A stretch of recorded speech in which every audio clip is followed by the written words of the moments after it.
오늘은 나이듦에 대해서 말씀드리겠습니다. 우리 시골에서 지금 그 온도가 영하 17도이기 때문에 옷을 아주 두껍게 입을 수밖에 없습니다. 그리고 난방비를 아끼기 위해서 지금 조련하고 있는 그 실내 온도는 15도에 맞추었습니다. 약간 낮죠. 그래서 좀 이해해 주십시오. 얼마 전에 저는 70이 됐는데 일단 힘이 넘쳐 흐르고 있다고 말씀드리고 싶습니다. 그리고 또 다시 전에 이른 바가 있었듯이 전 100세까지 살려고 하는 겁니다. 인생은 뭐냐? 인생은 결국은 어떤 그 시행착오의 과정이라고 말씀드리고 싶고요. 이게 목적은 영적으로, 정신적으로 모든 차원에서 성장하기 위한 과정으로 생각하고 있습니다. 시행착오 과정이라고 말씀드리는 것은 우리가 실수를 할 수밖에 없고, 그리고 실수를 안 하는 사람은 실수를 하는 사람은 죽은 사람이라고 봐야죠. 저는 한번 프랑스 보르도시에서 살았을 때 택시를 탔습니다. 그리고 그 기사 아저씨가 저를 목적지에까지 태워주고 난 다음에 제가 택시에서 내려야 했을 때 얼마냐고. 그래서 그 사람이 이게 예를 들면 15프랑이라고, 그 당시에 유로가 없었어요. 15프랑이라고 했습니다. 근데 저는 미터는 왜 켜놓지 않았느냐. 미터를 켜놓지 않은 상태였습니다. 그래서 자기가 이게 15프랑이라고, 그래서 왜 그렇게 켜놓지 않았냐고 물었더니 그 사람이 잊어버렸다. 근데 왜 잊어버렸냐. 그래서 그 사람이 얘기를 했어요. 실수로 잊어버렸다. 그리고 저는 왜 실수를 했느냐. 그 사람이 말한 거는 어떤 사람이 어느 날 더 이상 실수를 안 하게 되었습니다. 왜 그랬냐면 죽어버렸었기 때문이라고. 그래서 저는 한 말은 없었어요. 이게 믿어줘야 했었습니다. 그리고 그 정도의 택시로 여행하는 거는 이게 15프랑이다라고. 그래서 저는 그 돈을 줬어요. 근데 그 사람이 지금 살아있나 죽었나 저는 전혀 모르고요. 개월에 전에 얘기고요. 그 사람의 이름도 모르지만 그 순간에 배운 것을 저는 잊어버리지 않습니다. 그래서 쉽게 말씀드리자면 저는 실수를 많이 했습니다. 아직도 하고 있고요. 실수를 하면서 살아왔고 실수를 하면서 살아갑니다. 그러나 늙은 이 두 가지가 있습니다. 이게 늙은 노인, 슬기로운 노인이 있고 지혜로운 노인, 그리고 바보 같은 어리석은 노인이 있습니다. 그 차이가 뭐냐 하면, 하나는 실수를 했지만 배우지 못했고, 하나는 똑같은 실수를 저질렀지만 그 실수를 통해서 자기가 배울 수 있었다는 거죠. 그래서 저도 슬기로운 노인이기를 간절히 바라죠. 그래서 그 포인트가 뭐냐면, 조점이 뭐냐면, 이게 실수를 했다고 해서 세상이 무너지는 거는 아니죠. 이게 중요한 거는 실수를 했다. 왜 했나? 그리고 앞으로 그 실수를 안 저지르기 위해서 어떻게 해야 하는지, 해야 하는지에 대해서 좀 반성하는 것이고요. 또 마찬가지로 저는 실패를 많이 겪었습니다. 그 청년기에 대해서 말씀드렸을 때, 저는 중2를 재수해야 했었고, 캐나다에 있는 의대에 들어가지 못했고, 프랑스에 가서 의대에 다니다가 1학년은 재수해야 했었고, 여성한테 차였고요. 시련을 아주 심하게 당했었고, 친구들한테서 배반을 많이 당했고, 근데 그렇다고 해서 세상이 무너지는 것은 아닙니다. 이게 실패는 성공의 어머니라고 합니다. 늘 성공만 하면서 살 수는 없고요. 반대로 저는 성공은 실패의 어머니 될 수도 있다는 걸 강조해 드리고 싶고요. 왜 그러냐면 성공했다고 해서 끝이 아닙니다. 인생의 과정이 계속 이어집니다. 근데 성공한 사람은 기고만장에 빠질 수도 있습니다. 그래서 얘가 굉장히 조심해야 해요. 그래서 겸손을 유지해야 합니다. 그 나이듦에 대해서 말씀드려야 하는데 떠오르는 몇 가지 속담이 있습니다.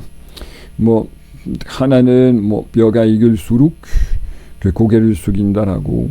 그래서 나이가 들어감에 따라서 겸손해질 수밖에 없고요. 뭐 슬기로운 노인으로서 선다면, 물론 그 어리석은 노인으로서 선다면 계속 잘난 척하면서만 살다시피 하겠지만, 근데 정상적으로 뼈처럼 익을수록 고개를 숙일 수밖에 없습니다. 이 다음에 대기만성이라고 말씀드리기도 쉽습니다. 우리가 살아가는데 뭔가를 좀 이루려면, 우리 사명대로 살려면 우리 별, 저는 하늘에 별이 있다고 얘기를 합니다. 그래서 그 별을 따라가야 합니다. 사람마다 고유한 그 별이 있고, 그리고 그 별이 우리가 가야 하는 그 인생의 방향을 가르쳐 준다고 생각합니다. 신약 성서를 하시는 분들은 예수 그리스도님께서 어디서 탄생하셨는지 알려주는 어떤 하늘에 그 별이 있었습니다. 그래 동방에서 온 박사들이 그 별을 따라가서 결국은 애기 예수님이 누워 있는 그 구유를 찾아낼 수 있었다라고 합니다.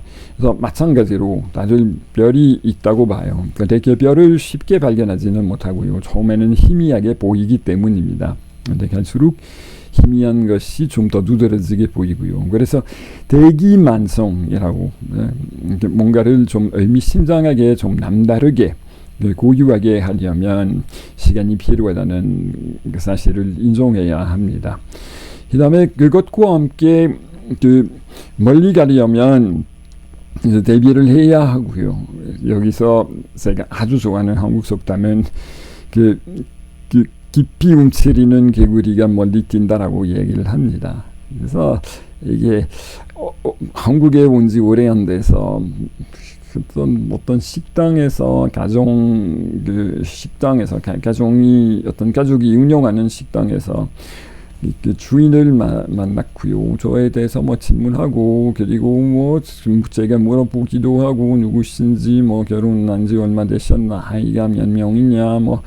근데 그 사람이 저에게 좋은 한국 속담이 있다. 방금 말씀드린 깊이 움츠리는 개구리가 멀리 뛴다. 한국에서 한 번만 들었습니다. 근데 이것도 제 가슴에 새겨졌습니다. 그 사람이 저에게 깊이 움츠리는 개구리가 되어야 되라고 그랬습니다. 그래서 또 만나서 저는 그때 이렇게 저에게 말씀해 주신 거는 너무 고맙다. 이게 자웅명이 되었다라고 말씀드리고 싶습니다. 근데 그 식당이 어디에 있는지, 그분이 아직 살아 있는지, 만나 뵈어도 이게 이분이심을 알 수 있을 건지에 대해서 자신감이 전혀 없습니다. 그냥 고맙게, 혹시 지금 제가 얘기를 하는 것을 듣고 계시는 분이라면 고맙다라고, 진심으로 고맙다, 대단히 감사합니다라고 말씀드리고 싶고요. 그래서 저는 깊이 움츠리는 개구리가 되어야겠다고 생각했습니다. 그 삶은 어떤 거냐 하면, 나이 듦의 의미가 뭐냐면 성숙해지기 위한 과정, 영적으로 성장하기 위한 과정, 어떻게 보면 사람다운 사람이 되기 위한 과정, 그리고 어떻게 보면 이게 사후세계 안으로 들어가기 위한 준비 과정으로 생각할 수 있습니다. 그릇이 넓어질수록, 저는 어떻게 보면 그릇이 많이 넓어졌지만 그릇이 좁다는 걸 많이 느낍니다. 그래서 이게 나이 듦의 체험은 이거고요. 진짜 이게 그릇이 비좁았구나. 많이 넓어졌지만 더욱 넓어질 수 있는, 이게 훨씬 넓어질 수 있는 가능성이 너무나 많이 보이고요. 앞길이 말기라고 하잖아요. 길을 걸어왔는데도 불구하고 길이 훨씬 더 멀어지는 거고요. 그런데 그렇다고 해서 이게 너무 멀다, 도착할 가망이 없다. 이게 낙심, 낭망하기보다는 오히려 이게 exciting하다라고 말씀드리고 싶고요. 진짜 exciting. 이게 끝없는 과정이고요. 이게 불교에서 뭐 길 없는 길이라고 하듯이 저는 이게 그 목적지를 향해서 걸어가되 영원토록 그 목적지를 향해서 걸어갈 수 있을 것 같고요. 그 다음에 또 하나는 우리는 틀이 있습니다. 다 우물 안의 개구리예요. 그래서 하늘이 그 우물의 그 입구 크기만큼만 보이잖아요. 그래서 그 우물은 우리 사고방식의 틀의 역할을 한다고 볼 수 있는데, 근데 그 우물을 벗어나서도 결국은 또 다른 우물 안으로 들어갈 수밖에 없습니다. 또 사고방식의 틀이 생기기 때문입니다. 물론 그 틀은 그 전의 틀보다 더 넓긴 하겠지만 결국은 여전히 틀이 있습니다. 그래서 나의 틀이 있구나 하는 걸 빨리 인식하는 거는 이게 나이 듦에 따라서 일어나는 현상이라고 볼 수 있습니다. 물론 어리석은 노인이라면 틀이 확장되기보다는 오히려 더 굳어버리겠죠. 더욱더 자기 본래 우물 안에 갇혀서 살 수밖에 없을 거고, 그리고 뭐 고집불통이라고 하겠죠. 더불어 함께 사는 살기가 힘든 노인이 되겠죠. 얼마 전에 어떤 사람한테서 강론하는 어떤 사제한테서 들은 이 바로는 신은 틀이 없다. 나는 틀이 있다라고 고백했습니다. 그래서 저는 그 얘기를 듣고 역시 그 사람은 틀이 너무 많고, 그리고 그 때문에 그 상대방들을 많이 괴롭히는 사람입니다. 자기 틀에 맞추어서 남을 그 부려먹으려고 하는 경향이 좀 없지 않아 있으시기 때문입니다. 근데 신은 틀이 없는 것만큼 엄청나게 자유로우신 거죠. 그래서 나사렛 예수님을 볼 때 그 신약 성서에서 틀이 없는 분은 너무 뻔해요. 너무 뻔해요. 틀이 없이 아주 개방적으로 자유롭게 사시는 분이에요. 그러면서도 애덕 실천만 하시는 겁니다. 이게 개방적으로 사시는 거는 아무렇게나 사는 거는 전혀 아닙니다. 애덕 실천하기 위해서 완전히 자유로워지신 거죠. 그래서 진짜 성숙해지는 거는 나이가 들어감에 따라서 가장 중요한 거는 그 틀이 서서히 더욱더 무너져가는 과정으로 생각하고 싶습니다. 신과의 합일이 인생의 목적이라면 우리 틀이 계속 더욱더 무너지는 과정을 겪어야 됩니다. 신과 하나가 되기 위해서, 틀이 없는 신과 하나가 되기 위해서 말씀입니다. 그리고 저는 살다가 보니까 이제 저도 얼마나 무식한지 얼마나 무지에 빠져 있는지 너무 많이 느낍니다. 질문이 많은데 근데 대다수의 경우에서 모른다라고 얘기를 해야 돼요. 행복에 대해서 말씀드렸을 때 몰라도 괜찮다라고 인정하는 것이 아주 중요하다고 말씀드렸습니다. 그리고 몰라도 괜찮을 뿐만 아니라 이게 저의 존재를 신비에 맡기려고 하는 거죠. 이 삶에는 완전한 신비니까 저는 맡기고 싶어요. 저는 선사가 됐습니다. 2년 전에 수행 과정을 대한 불교 선도회에서 좀 길게 말씀드리자면 선도 성찰 나눔 실천회 성찰 나눔 실천회라고 하는데 25년 동안 화두 과정을 막 해놓고 난 다음에 선사가 됐는데 이게 노사라고 나이 많은 그 선사 스승이라고 하는 뜻이에요. 얻은 바가 없어요. 너는 선사다 뭐 간판을 세우고 돌아다녀도 된다고. 근데 25년 동안 배운 거는 모르는 것을 알게 된 거죠. 그래서 저는 초보자라고 잘난 척 할 거는 하나도 없습니다. 전에 비해서 걸림없이 엄청나게 많이 산다는 거는 사실이고요. 그게 깨달음이라면 전에 비해서 더 깨달아서 살고 있음에 틀림없다고 말씀드리고 싶습니다.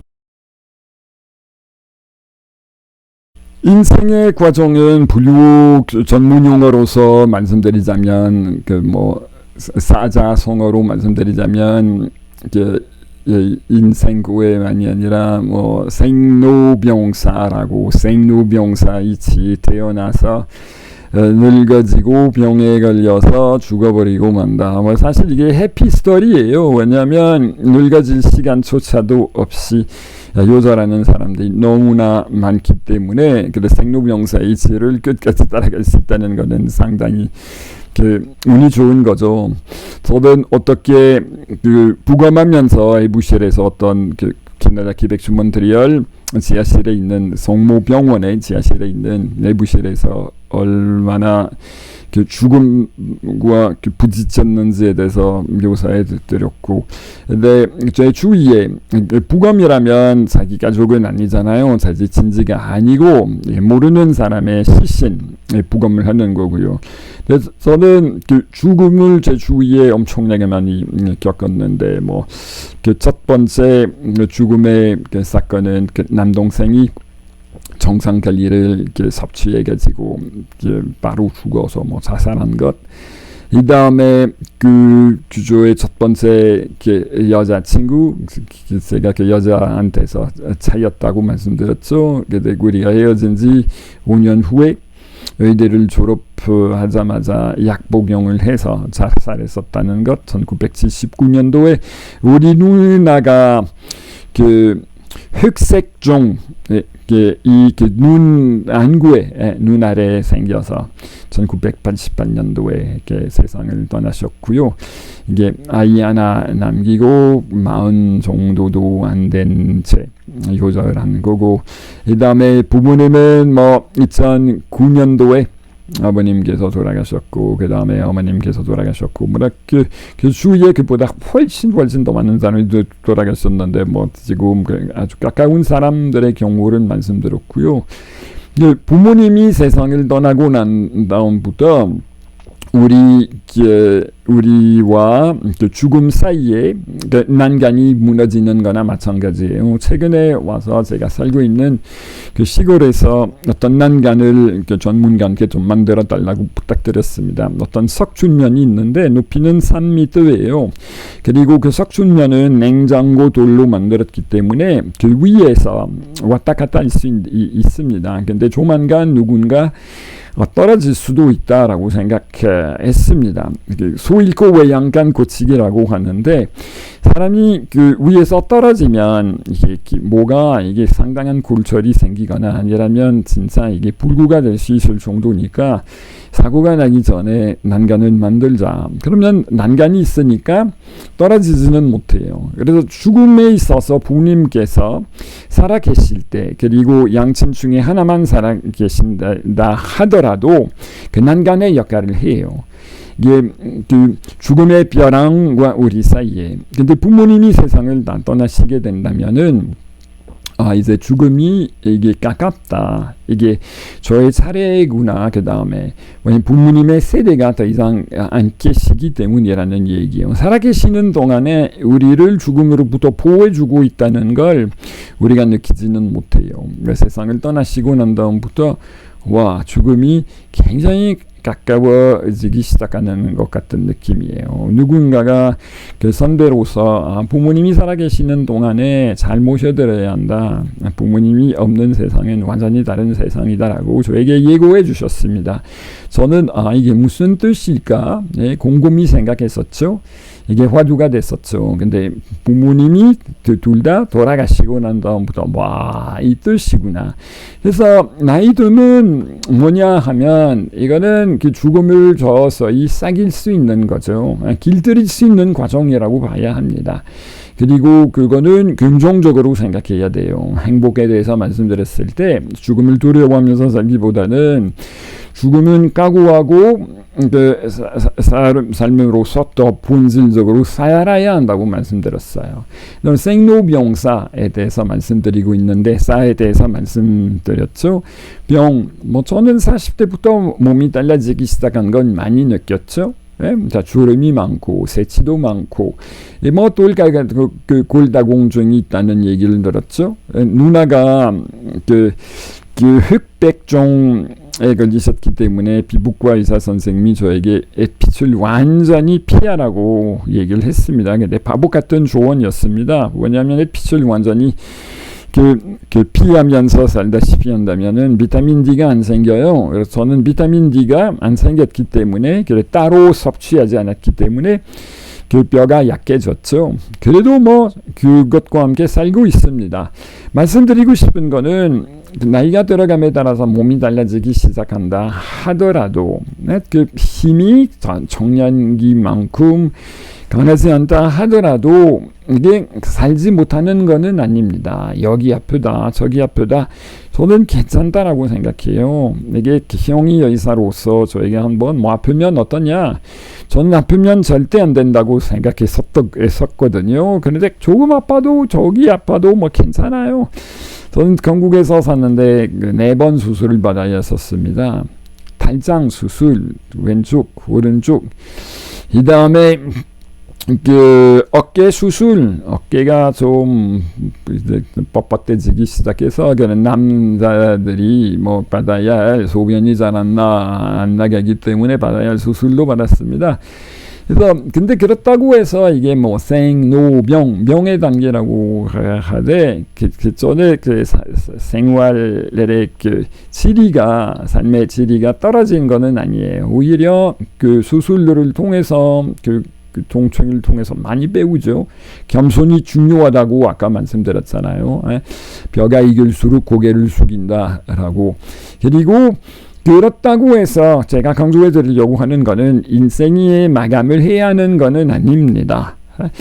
여기서 시골에서 사는데 차량 중에 하나가 누군가 오래전에 이게 배차기보다는 선물해 주신 베르나예요. 베르나가 뭔지 모르시는 분들이 많으실 겁니다. 1998년도에 현대 자동차 공장에서 나온 차예요.